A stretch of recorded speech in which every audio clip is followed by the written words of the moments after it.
domicilio, no solo en adulto mayor, la tasa más grande que se está teniendo en cuenta es la tasa de la juventud, jóvenes, 13, 14, 15 años que apenas están empezando a vivir, se están quitando la vida. Y meditando en esto, pregunté, me llegó a la mente, ¿verdad? Una pregunta. ¿Cuál es el sentido de la vida? Porque muchas veces nosotros en situaciones terribles nos hemos preguntado, ¿para qué vivo? ¿Para qué estoy aquí? Y cuando la situación es terrible, adversa, más fuerte se hace la pregunta, ¿cuál es el sentido de la vida? Y surgen dentro de esta pregunta 3 preguntas más. ¿Por qué estamos aquí? ¿De dónde venimos? ¿A dónde vamos? Son preguntas que a veces muchos de nosotros nos hemos hecho, y quiero que en el transcurso de la enseñanza usted medite en esas 3 preguntas. ¿Por qué estamos aquí en esta vida? ¿De dónde venimos nosotros? ¿Y hacia dónde vamos? Y muchas de estas respuestas son alteradas cuando tenemos cierta filosofía, cuando pertenecemos a una religión o cuando tenemos cierta creencia en nuestra vida. Depende de lo que creamos, así van a ser las respuestas. Pero aparte de la filosofía, de la moral y de la situación que estemos llevando, la Biblia nos da una respuesta clara. Amén. Entonces quiero que usted esta mañana medite y tenga en cuenta esta pregunta. ¿Cuál es el sentido de la vida? En el libro de Eclesiastés, capítulo 2, versículo 17, vamos a encontrar una gran pregunta ahí. Alguien una vez me decía, bueno, pero ¿por qué la Biblia registra asesinatos, violaciones, homicidios, suicidios? Yo le respondía, bueno, lo que pasa es que la Biblia, la palabra de Dios es clara, ella no oculta nada. Ella te muestra los grandes logros de los hombres de fe, pero también te muestra los errores, las fallas, los pecados. Y esto nos garantiza de que es una palabra de Dios y es eficaz, porque no solo te presenta lo bueno, te presenta los errores y las fallas también cometidas. En el libro de Eclesiastés, capítulo 2, versículo 17, leemos en el nombre del Padre, del Hijo y del Espíritu Santo de Dios, dice: aborrecí por tanto la vida, porque la obra que se hace debajo del sol me era fastidiosa, por cuanto todo es vanidad y qué, y aflicción de espíritu. Tremendo. El 21 dice: que el hombre trabaje con sabiduría y con ciencia y con rectitud, y que haya de dar su hacienda a hombre que nunca trabajó en ello, también esto es vanidad y mal grande. El capítulo 2 del versículo 2 del que estamos leyendo dice: a la risa dije, y al placer. A la risa dije, enloquece y al placer. O sea, ¿de qué sirve esto? Bueno, todas estas preguntas las hizo un rey llamado Salomón. Como usted sabe, el rey Salomón tuvo más de 1000 mujeres. El rey Salomón tuvo más de 1000 mujeres, unas 300 reinas y 700 concubinas, si no estoy mal. ¿En qué tiempo estuvo Salomón con estas mujeres? Y dice, en el texto que leímos, a la risa dijo enloquece. O sea, en otras palabras, Salomón hizo todo lo que el ser humano quiere hacer en esta tierra.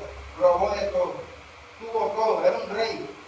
Su deseo eran órdenes, pero termina diciendo, todo es vanidad. No encontró en su corazón satisfacción. Dígalo conmigo, satisfacción. Había un vacío. Nada de lo que alcanzó Salomón en la tierra, ni la riqueza, ni la fama, ni las mujeres, ni el vino, ni el poder, ni la autoridad que tenía pudo llenar ese vacío de su corazón. Ahora, recordemos quién era Salomón. Salomón fue un joven hijo del rey David. El Señor lo llamó a gobernar sobre Israel. Y cuando Dios lo llamó, Él le pidió algo al Señor y fue sabiduría. No le pidió riqueza, no le pidió fama, no le pidió nada de eso, le pidió sabiduría al Señor. Cuando Él empieza, es una persona sencilla y humilde. Dígalo conmigo, sencilla y humilde. Él sabía para qué estaba en la tierra, para qué había venido, de dónde había venido y para dónde iba. Así que gobierna un pueblo con sabiduría, es amado, es querido, adquiere fama. No pidió fama, pero Dios le dio fama. No pidió riqueza, pero Dios le dio riqueza. La reina Saba vino de lejanas tierras a escuchar la sabiduría de Salomón. Salomón tenía tesoros hasta decir más.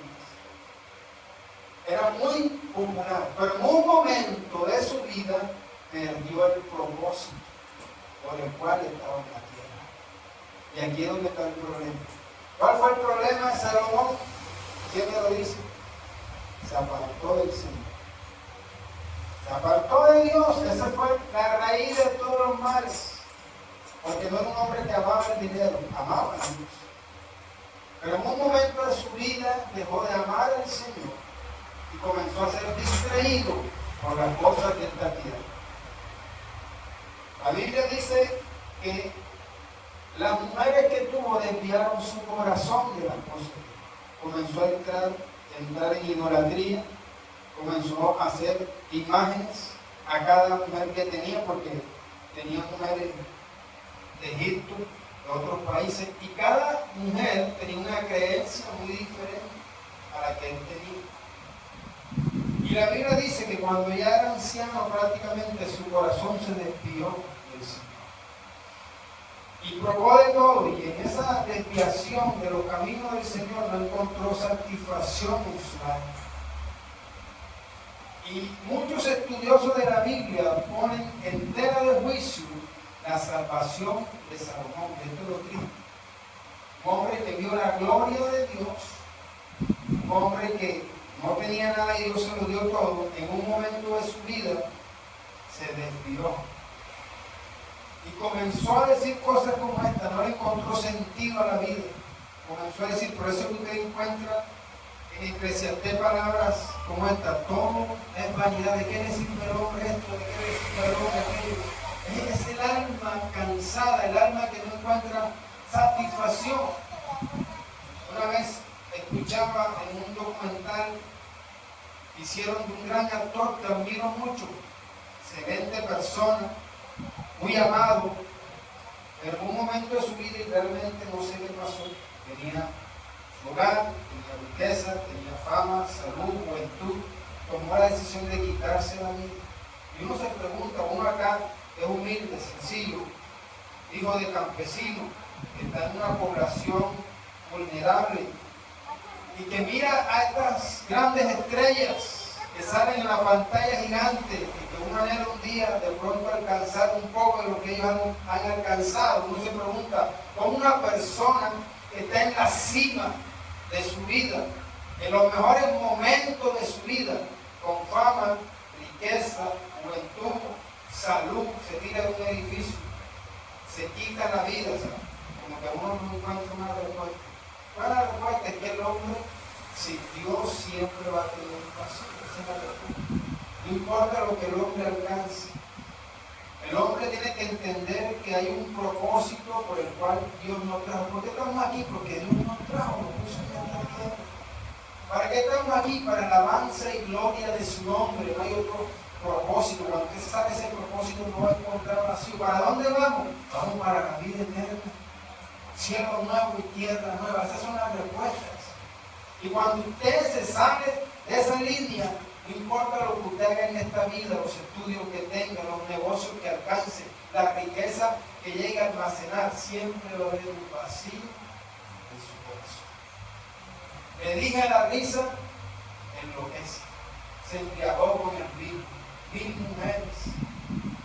pero nada de eso llenó su corazón. ¿Por qué? Porque se había alejado de la presencia del Señor.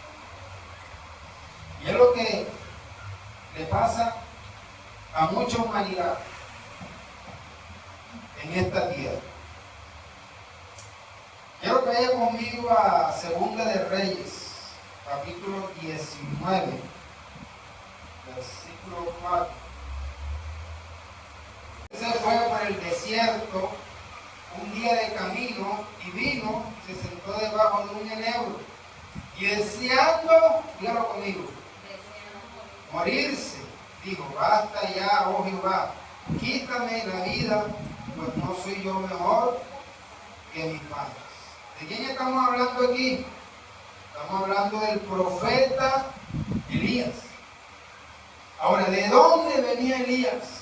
Elías no venía de una derrota, no venía de una enfermedad, no venía de la muerte de un ser querido, venía de vencer.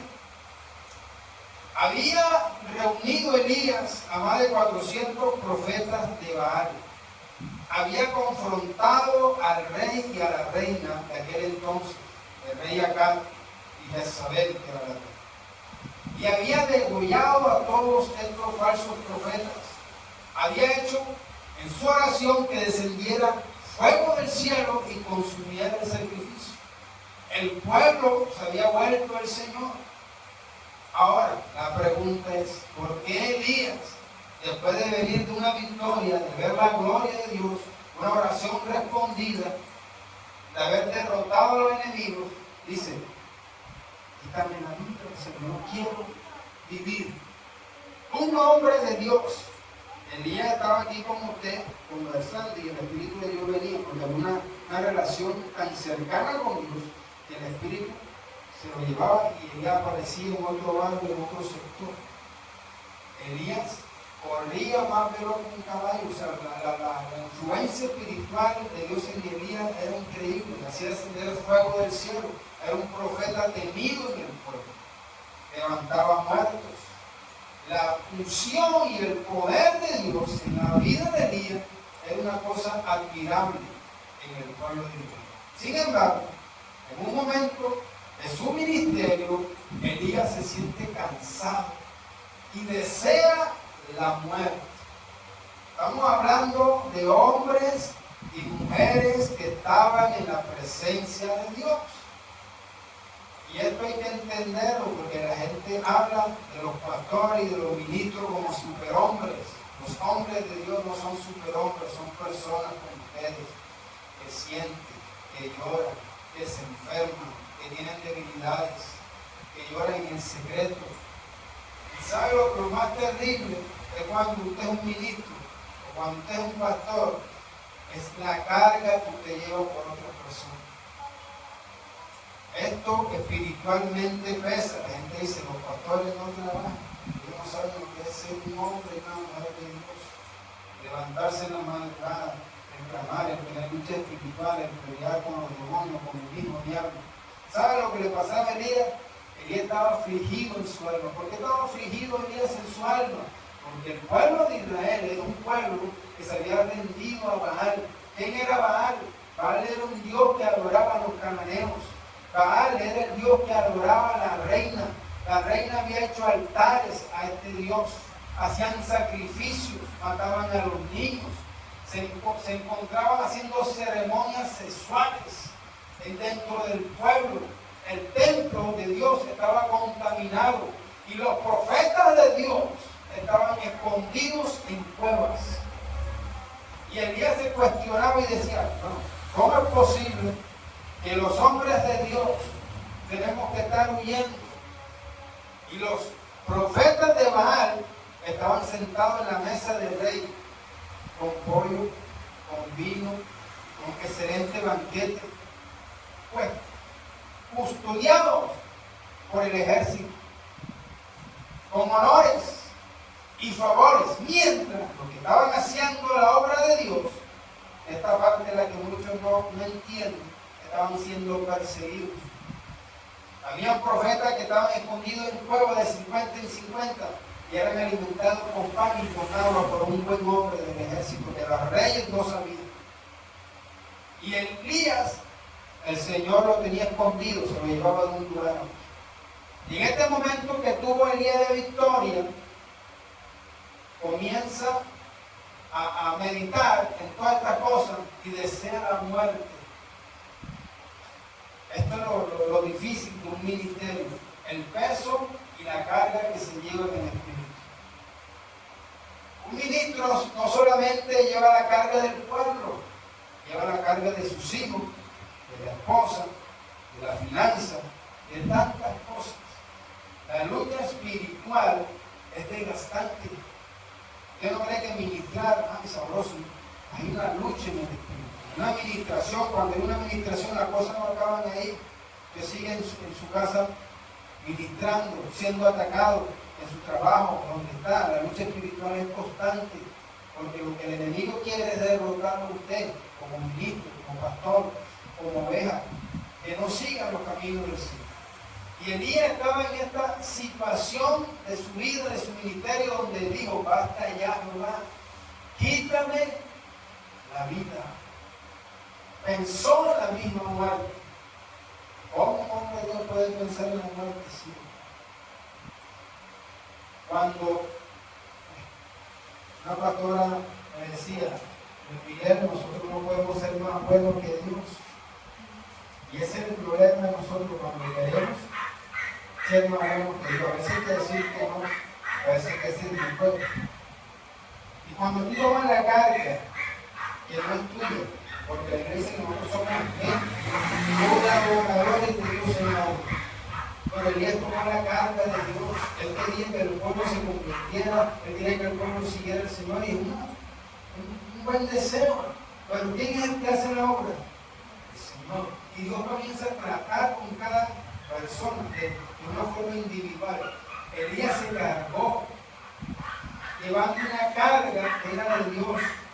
Y un momento en su vida, tú cuando usted se convierte, que está gozoso, y usted quiere que su papá se convierta, su mamá, sus hermanos, y usted le habla de noche y de día, pero la hora la hace el Señor, usted compra una labor, un mensaje, lo da, pero la hora la hace el Señor. Descanse en el Señor. Descanse en Dios. El vecino, la vecina, la que usted ama, y usted quiere, déjelo trabajar en el Señor. No se estrese, porque eso le va a robar la paz, lo va a estresar, le va a quitar el gozo del Señor. Fue lo que pasó con Elías. Llevó una carga tan pesada que no la soportó y deseó la muerte. Y es cuando Dios le habla que unja a Eliseo como profeta. Eliseo toma su lugar, unge a Jehú, unge a otro como rey, etc. La Biblia dice que vino un torbellino y se lo lleva, porque ya el hombre ya no daba más, humanamente ya no daba más. Y el Señor se lo llevó vivo para los cielos. Tremenda experiencia. Pero ¿qué enseñanza nos deja? Hay una carga que tengo que entregar al Señor. Sea congregacional, sea familiar, sea financiera, porque a veces nos expresamos. Él me dice: ¿de qué te sirve que trabaje de mañana y de noche? Dice: a su amado dará Dios el sueño. O sea, si Dios no abre la puerta, si Dios no te da la riqueza, aunque tú te esfuerces, no estoy diciendo que no se esfuerce, sino que hay bendiciones que vienen de Dios y se dan más rápido. Hay cosas que usted hace con su esfuerzo humano y no las logra, se estresa. Tiene que aprender a entender y escuchar al Señor qué es lo que tú quieres. Porque yo estoy aquí en esta tierra. ¿Para qué Dios me plantó en esta tierra? ¿De dónde vengo y para dónde voy? A ese detalle se le olvidó Salomón, entender de que Dios lo había puesto y que él estaba ahí para gobernar el pueblo y que había una patria celestial. Entonces, en el caso de Elías, la sobrecarga que él tenía lo estaba agobiando. La Biblia dice: tenía amigos que estáis trabajados y cargados, que Dios haré descansar. No sé cuánto le ha pasado por familiares, hermanos. Yo creo que todos hemos pasado por esa experiencia. Pues muchas veces tuve que decirle: Señor, te entrego a mi hermano, a mi hermana, porque quería que caminaran en los caminos del Señor, y me estresaba. Y en un momento en que Dios lo tomó, trató con ellos y llegaron al Señor. Entonces, momento en que hay que descansar en el Señor. Creer, porque a veces estamos orando, pero no estamos creyendo. Cuando tú pides lo mismo, dice, le pediste al Señor y tú crees, espera la respuesta. Y dice, ya te escuché. Entonces nos hace falta no solamente orar, sino creer a su nombre. Libro de Job, capítulo 3.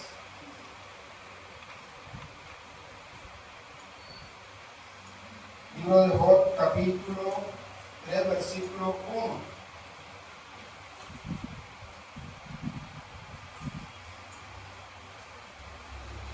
Dice, después de esto abrió Job su boca y maldijo su vida. Tremendo. ¿Qué maldijo Job? Su vida. El 3:11 del mismo libro dice, ¿por qué? ¿Cómo dice?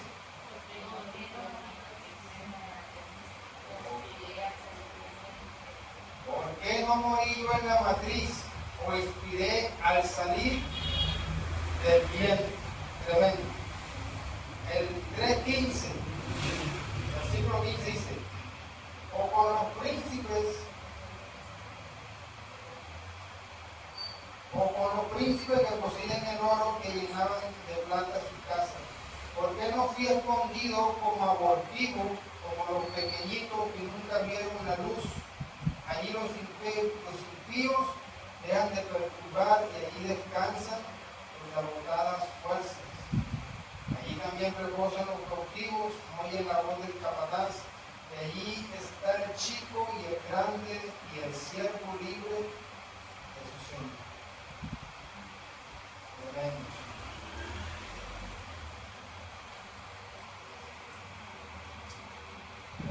Job, en un momento de su vida, con otros hombres, deseó la muerte.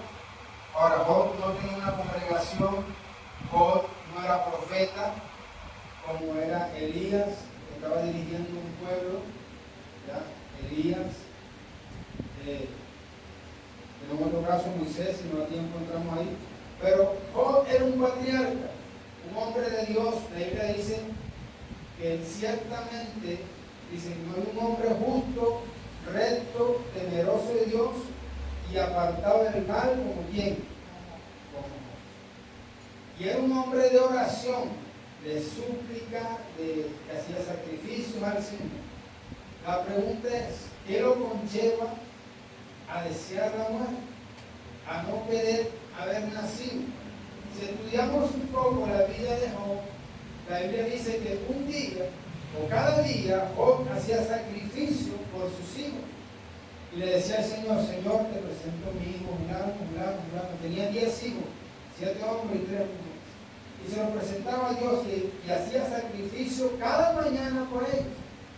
¿Pero por qué hacía sacrificio Job por ellos? La Biblia dice, porque hay un temor en su corazón de que sus hijos, estando, celebrando, festejando, tomando, murieran en pecado y se apartaran del Señor y sus almas se perdieran. Había un temor en el corazón de Job que lo llevaba a cada mañana a hacer un sacrificio por sus hijos. Ahora usted me preguntará, hermano, ¿está mal esto? No está mal. Pero ¿dónde está el problema? Que él hacía un sacrificio y una oración basado en el temor. Ay, no se vayan a morir. ¿Cuál fue el problema? El problema fue el temor. Porque él podía levantarse cada mañana, hacer sacrificio, ayuno, oración, decir, Padre, gracias por mis hijos. Serán pastores, serán profetas, serán hombres de Dios, los pongo en tus manos, hacer declaraciones. Pero la raíz de su sacrificio, de su ofrenda, era ¿qué? El temor. Dios mío, el temor que salga el hijo, el esposo, la esposa y no regrese. O sea, te mueve el temor. ¿Y cuál es el problema del temor? El problema del temor es que para Satanás el temor es lo que es la fe para Dios. Si usted tiene fe, la Biblia dice que un grano de fe mueve montañas. La fe te va a hacer mover montañas. El temor va a hacer que las cosas digan a tu vida. El temor va a hacer que te sobrevenga lo que tienes. Entonces el temor es como una fe para Satanás, o sea, una certeza de que eso lo puede realizar. Y ahí fue el problema. El hombre lo hacía cada mañana. Y la Biblia dice, Satanás, como da a entender, tomó este temor y vino y se levantó contra Job. ¿Qué le quitó? Los hijos. Estaban los hijos tomando, comiendo. Dice la Biblia que vino un viento recio y sopló contra las columnas de esa casa y se vino abajo. Y todos los hijos de Job murieron. Solo escapó un hombre para dar la noticia. Estaban trabajando con los camellos, con las ovejas. Cayó fuego del cielo y consumió las ovejas. Solo escapó un hombre para dar la noticia. Y así ocurrió con la finanza, con la vida espiritual, con sus hijos, en cada área de su vida fue afectado. Y la Biblia dice que entró una sarna maligna en su cuerpo, desde el gordo de sus pies hasta su cabeza. Una sarna maligna. Y de noche era atormentado por un espíritu. Su esposa se acercó y le dijo, maldice a Dios y muere, todavía retienes tu integridad. Y en esta situación de desespero, de perder a sus hijos, de perder la fuente de su ingreso, perdió su ganado, perdió su cultivo, perdió sus trabajadores, perdió su riqueza y por último, su salud, que era lo único que tenía, la pierde. Y su ayuda idónea, su esposa, comienza a levantarse contra él. O sea, el hombre estaba solo. Yo quiero que usted analice toda esta situación por la cual conlleva que Job diga por qué yo nací. Hay un texto que se me escapa ahora, pero él deseó haber sido estrangulado, haber muerto. O sea, la muerte de un hombre que tenía una intimidad con Dios deseable. Pero ¿qué lo conllevó a eso? La situación que estaba viviendo, situaciones cotidianas y diarias en nuestras vidas. Entramos en desespero. No es para menos, hermano. A usted le dan un diagnóstico de un cáncer, de una enfermedad cualquiera y le entra en desespero. Pero aquí entra la pregunta, ¿de dónde vengo yo? ¿Por qué estoy aquí? ¿Para dónde voy? Hace muchos años, cuando me convertí, fuimos a visitar a una anciana en la congregación. Ella estaba ya anciana y estaba enferma, estaba agonizando. Éramos unos pelados de 16, 18 años, fuimos a su casa a orar por ella. Cuando nosotros llegamos a orar por ella, ella comenzó a orar por nosotros. Nosotros salimos de ahí hablando de Dios y llenos de Dios. Pasados unos minutos, esa mujer muere. La llevan al hospital, ya la llevan muerta. Pero ¿qué me sorprendió a mí? A esta mujer anciana, enferma, que estaba bastante delgada, demacrada, hablando en lengua, llena de espíritu y ministrando a otros en el lecho de su madre. Ella no decía nada. Pero su voz y su paz me impactó. ¿Sabes por qué? Porque ella sabía para dónde iba. Ella sabía de dónde había venido y para qué estaba en esta tierra. Y su propósito en esta tierra fue llevar el mensaje. Mientras tuvo fuerza, tuvo el mensaje. Mientras iba agonizando, mientras estuvo agonizando, la gente que iba, ella le predicaba. Esa mujer se ganó casi todo el barrio donde estaba. Esa mujer es recordada por eso.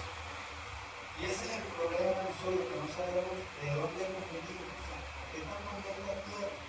Uno está en esta tierra simplemente para tener hijos, o para hacer riqueza, o para hacer fama, o para ser conocido. Tú estás aquí para mostrar la grandeza de aquel que te llamó de las tinieblas a su luz. Cuando tú entiendes el objetivo, por qué estás en esta tierra, de dónde viene, venimos del Señor, Él nos creó, nos formó en el vientre de nuestra madre, dijo el profeta Jeremías. ¿Para qué formó a Jeremías? Dice el libro, el escrito, para ser profeta de Dios a la nación. Entonces hay un propósito por el cual estamos en esta tierra, hay un objetivo cual Dios nos colocó. Y nosotros tenemos que saber ese objetivo. Cuando perdemos ese objetivo, no sabemos ese objetivo, no le vamos a encontrar esa bola en nuestra vida. No importa lo que tú alcances o logres, los estudios, no, porque tiene ese vacío, siempre va a estar ahí. Alguien decía, el corazón es como un rompecabezas, donde Dios encaja perfectamente en ese rompecabezas. Todo el rompecabezas está armado, pero el hombre no es feliz, porque hay algo que no ha encajado. Y esa parte que hace falta es la presencia del Señor. A su nombre.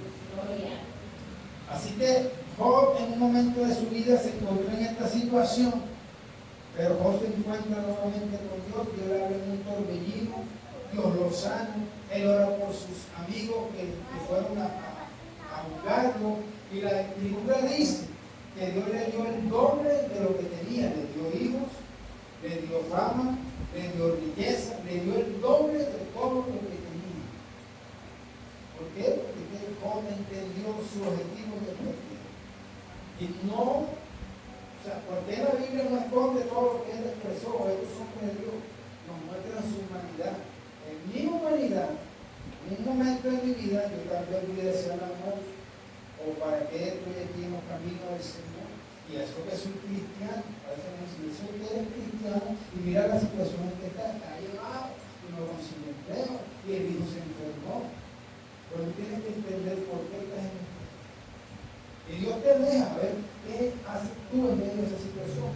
Porque una cosa es cuando tú estás bien y decir, te seguiré, Señor, te serviré. Como el caso de Pedro, yo voy contigo hasta la muerte, yo no te voy a negar. Y cuando estaban allá, ¿tú conoces? No lo conozco, 3 veces lo dejó. Entonces, ¿por qué pasamos por las situaciones? Es necesario que seamos probados. Yo digo, porque estamos en esta tierra, es mi pensamiento, no es una enseñanza bíblica. Estamos en esta tierra para ser probados. O sea, porque cuando nosotros partamos de esta tierra, la Biblia nos habla de un cielo nuevo, una tierra nueva, nos habla de eternidad, la porque nosotros merecemos esa eternidad. Mientras estamos en esta tierra, allí probamos lo que somos, si amamos a Dios, si amamos a los deleites de este mundo, las cosas que el mundo nos ofrece a nosotros. Y todas las situaciones que nos pasan prueban lo que tú eres. Yo puedo decir, no, sí, soy cristiano, soy un hombre unido, pero en cada situación sale a flote lo que nosotros somos. Cuando Moisés, Dios lo puso bajo la dirección del pueblo, un momento de su vida, porque hay un texto bíblico, pero no quiero cansar. Dios lo puso a gobernar el pueblo. La Biblia dice que el pueblo era terco, era rebelde, era un pueblo que no obedecía al Señor. Y en un momento de su vida también él quiso dejar todo tirado y deseó la muerte, porque es que somos. Y ese es el problema, que no es con nuestra fuerza, es en el poder de su espíritu. Como decía yo una vez, se hizo un congreso y el congreso decía, los superhéroes sí existen, y decía, bonito el título y todo, pero para mí yo le decía al organizador, y los superhéroes no somos superhéroes, no podemos vender esa imagen es la imagen que mucha gente tiene de los ministros, de los pastores, de los evangelistas, de los profetas, que son superhéroes, que no fallan, que no pecan, que no son tentados, que no. O sea, somos personas comunes y corrientes, tentados, seducidos, a veces caídos, heridos, pero con un Dios poderoso que nos levanta, con un Dios que nos da fuerza, con un Dios que nos recuerda el por qué estamos en esta tierra.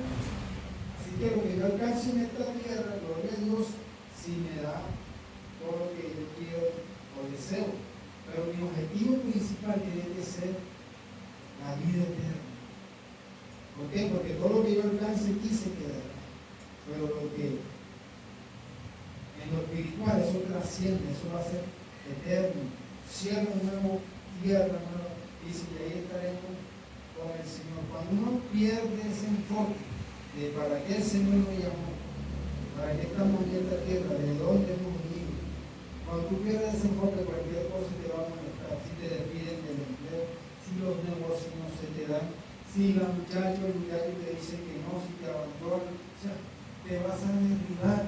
Yo no estoy diciendo que no vas a sentir, sí vamos a sentir, pero la iglesia que el Señor es nuestra queja, nuestra fortaleza, nuestro pronto auxilio en las tribulaciones. Dios siempre va a estar ahí. O sea, hay una enfermedad, Dios tiene poder para sanar. Y si Dios decide llevar, tienes que entender que va a haber algo mejor. Lo importante es qué es lo que Dios quiere. Me decía en estos días que me invitaron a predicar, decía alguien, le hablaba de la muerte. Ningún demonio, ningún diablo puede quitarte la vida. Solo Dios puede quitarte. Y es cuando Dios decide. Y uno a veces no entiende esta cosa. Pero si Dios decide tenerte aquí hasta los 100 años, amén. Pero si Dios dice, es tiempo de que te vayas, hay que entender. Lo importante es lo que Dios ha decidido para nosotros. Yo le hago la pregunta a usted en esta mañana, ¿cuál es el propósito de la vida? Porque usted está aquí, en la tierra, para que usted fue creado. ¿Y hacia dónde va usted? En esta mañana, mediten estas preguntas. Y son respuestas en medio de este mes que se ha decretado así, prevención al suicidio. Porque la vida es dura, sí es cierto. Cada vez se hace más difícil las cosas, más costosas. Pero el Dios de los cielos, la iglesia que hace salir el sol sobre buenos y sobre malos. Hay un texto en la Biblia que dice que mirando la prosperidad del impío casi tropiezo. Y a veces también viene la aflicción en nuestra vida como cristianos cuando vemos al inconverso, al pecador siendo prosperado. Y he aprendido algo en estos tiempos a traer la palabra y de la experiencia, que muchas de esas personas, como la Biblia dice, Dios hace salir su sol sobre bueno y sobre mal. Y recordaba cuando yo no era creyente y no conocía al Señor y clamé a Dios muchas veces en mi ignorancia, y Dios me respondió, me ayudó, me socorrió, me suplió. Me puse en el lugar de estas personas que hoy no conocen al Señor y que un día van a conocer al Señor. Y entendí el por qué Dios los bendice, el por qué Dios los levanta, el por qué Dios los escucha. Porque es que Dios es un Dios de qué? De oportunidades. Un Dios misericordioso y compasivo. Lo importante es entender el por qué nosotros estamos en esta tierra. ¿Y qué es lo que Dios quiere de hacer de tu vida? Si Dios quiere que tú seas un empresario, métase por ahí. No se ponga a hacer cosas que Dios no le llamó. Si Dios quiere que usted sea un pastor, sea un pastor. Si Dios quiere que usted sea un evangelista, porque cuando usted hace lo que Dios, usted entra en el diseño de Dios, todo se alinea. No sé si me voy a entender. Las cosas son más fáciles. Pero cuando no, nosotros vamos en contra de qué? De la marea, de la corriente, del viento. Aunque dolor me va a costar. Pero cuando usted entra en el plan y en el diseño de Dios, las cosas son más fáciles. Dios llamó a Elías como profeta, a Jeremías como profeta, y las cosas para estos hombres, aunque Dios los llamó, no fueron fáciles, pero cumplieron su propósito. La gente me dice, no, que los hombres y las mujeres de Dios tienen que tener carros, ser prosperados, morir en una silla a los 120 años sin que nadie le pase. Me voy a la Biblia y encuentro que los hombres de Dios murieron, Pedro con la cabeza hacia abajo, crucificado, o sea, mártires. Yo digo, esa gente que estaba aquí en pecado, los apóstoles, padecieron tanto. Y no me habla de riqueza, o sea, me habla de servicio. La gente confunde la prosperidad con que si están prósperos, Dios está con ellos. Pero la Biblia a mí me habla de otra cosa, y estoy en contra de la prosperidad, ojo, estoy en contra de eso. Pero la escritura es clara, estos hombres tuvieron padecimiento, pero ellos sabían de dónde venían, para qué Dios los trajo y para dónde iban. Y el propósito por el cual Dios los trajo habría sufrimiento. El mismo Jesús, siendo el Hijo de Dios, fue traído con un propósito. Y el propósito era que muriera la cruz para traer salvación. No sé si me voy a entender. Las cosas hay que entenderlas. ¿De dónde vengo? ¿Para dónde voy? ¿Por qué estoy aquí? Y cuando usted entra en el propósito, las cosas son más fáciles. La gente no lo va a entender, ni tiene por qué entenderlo. El que tiene que entenderlo es usted. Y entrar en paz para con Dios. Y Dios suplirá todo lo que nos falte conforme. Lo le vamos a dar de pie, vamos a orar en esta mañana.